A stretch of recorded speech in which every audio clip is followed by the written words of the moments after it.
Sesi ano NPP for money associate gone money a break the pa enye agro cry any Brian so jan kan be say NPP for no money e daily say butu e parliament house so ni nyina enam di Levy a esi an NDC for e person mo fambra a omode be bi omode be hye enso ye be bi a enye full side honom no omode be hye say they see and the ones they better for prices so said they be generate that kind of revenue no now mo dey akotua a car e wo energy sector na enu nti e kosi Dumsor e wo man mu omo mpese Ghana for day omo sabet net NDC for say na ne ye to abama mo baaye na Dumsor dab see omo mpese omo beti sa enti eni Levy ya anomode e be fight for Dumsor na no and a copy mu e parliament on that say why a butu say ya ne e hon my she na hit na no e den fi say afenyo marking caucus leader e peja ni mu say dabi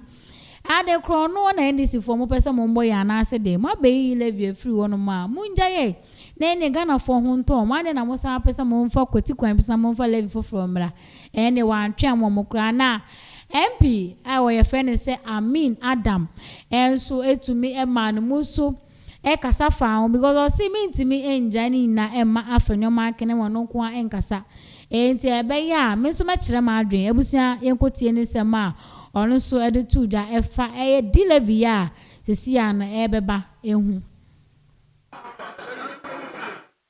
Okay, thank you, Right Honorable Speaker, for the opportunity to comment on this very important subject. Right Honorable Speaker, I'm surprised that my colleague on the other side, the Honorable Felix Kwachi, indicated that analysis based on percentages are misleading. That cannot be true. Whether you do absolute analysis based on absolute numbers or based on percentages, they are all correct. And so depending on what suits you, you can do analysis based on that. And so it will be intellectually incorrect to suggest that when you make analysis based on percentages, it's misleading. That cannot be true. Mr. Speaker, the government, this government, the NDC government, is taking Ghanaians for granted. The minister rightly said that as a result of the gains in the city, the value of the city, we are supposed to see that transmitted through prices. And therefore, is expecting the prices of petroleum products to even go down better. But that is the issue. Prices are supposed to go down when the city appreciates. That's a logical economic sequence. But my worry is that when prices are going to fall, should it be the duty of government to claw back the benefits that the Ghanaian people are to drive from the policy that you have touted so much here? Is it a crime? Is it a crime? The minister said that they have implemented good policies, they've implemented measures which are stabilizing the currency. And as a result of that, the petroleum product prices are going to fall.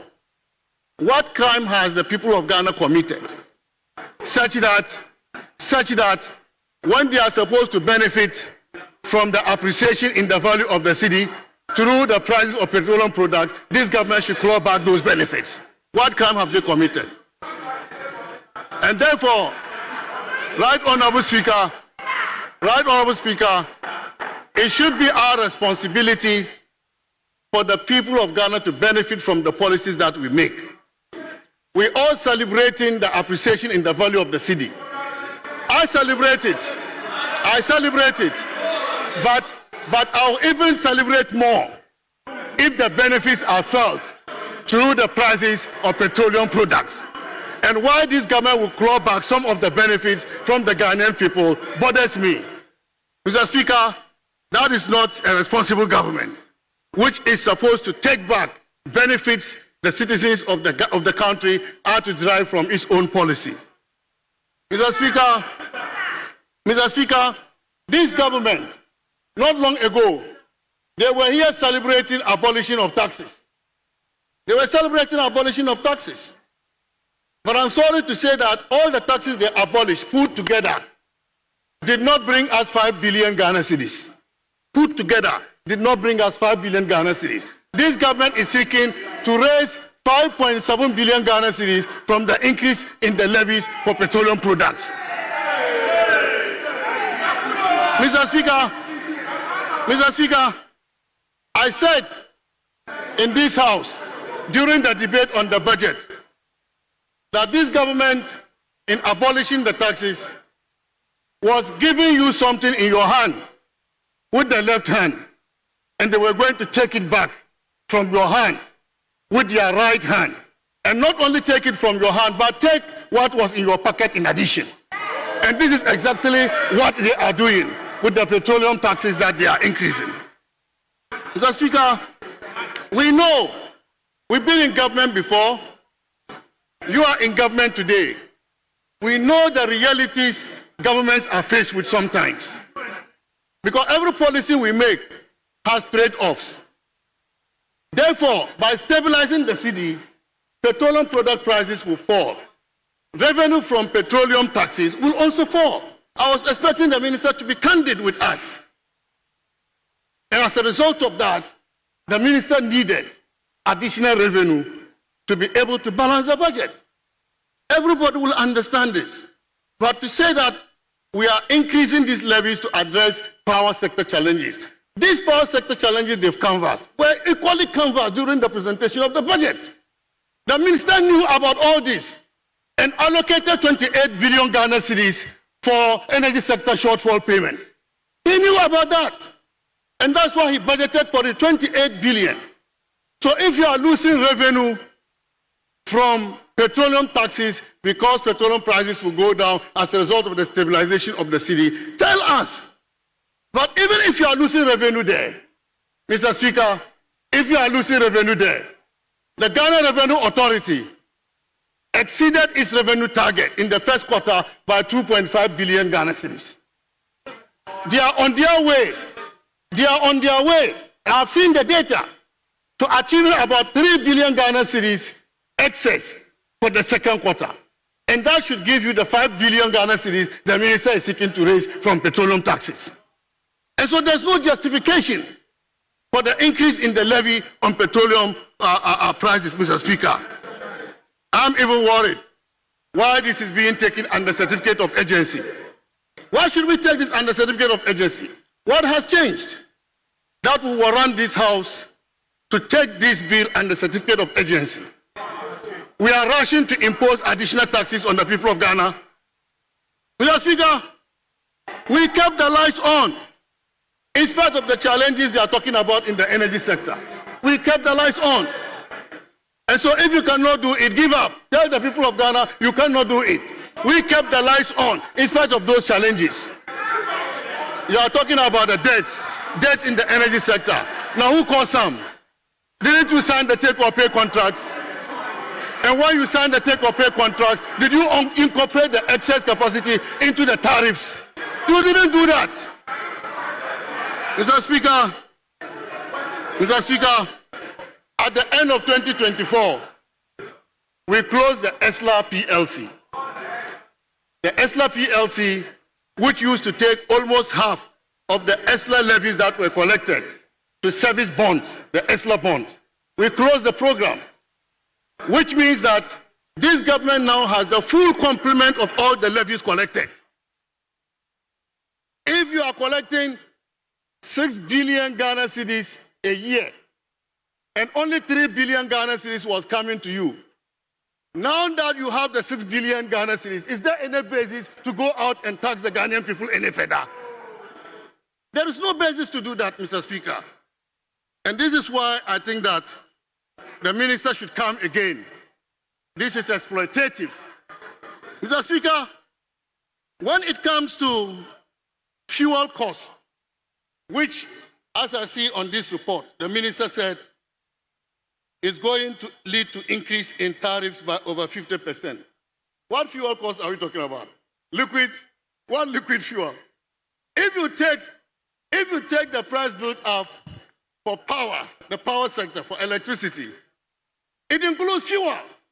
Fuel has always been part of it. And then the formula does not differentiate whether it is liquid fuel or gas fuel. It is fuel. It is part of the composite tariff for generation. We know it. Honorable Abujinapo, you know what I'm talking about. Felix, you know what I'm talking about.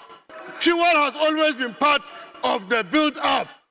And so I am surprised, even if it is liquid fuel, how much liquid fuel do we use? We use gas most of the time. The liquid fuel we use is so little to the extent that the fuel that they are now introducing, liquid fuel, will lead to tariff increase by 50%. Mr. Speaker, that cannot be true. Honorable Minister, come again. And so to conclude, right, Honorable Speaker, the NPP has a record of also reducing taxes. When it comes to even petroleum taxes, we have a record. We abolished the excise petroleum taxes. We reduced taxes on public lighting.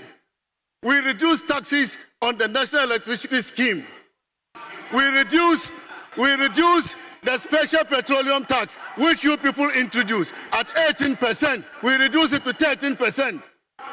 And we converted it from ad valorem tax to specific tax, so that it's no longer percentage, it is specific. We've done this before. And I was expecting that you, our friends and brothers on the other side, who have talked so much about tax increases under the NPP government, and that you were going to abolish it. You only abolished taxes that could not give us 5 billion, and you are turning around to impose taxes on the people of Ghana, to increase taxes and take 5.7 billion Ghana cedis. Mr. Speaker, this is not good. We must let the Ghanaian people have confidence and trust in politicians. When we give something with the left hand and we take it back with the right hand, the people of Ghana lose that confidence and trust in us. So this House has a responsibility to reject this bill in order to inject confidence in the Ghanaian people that we can truly represent them in the affairs, in the governance of this country. I thank you, Mr. Speaker, for the opportunity.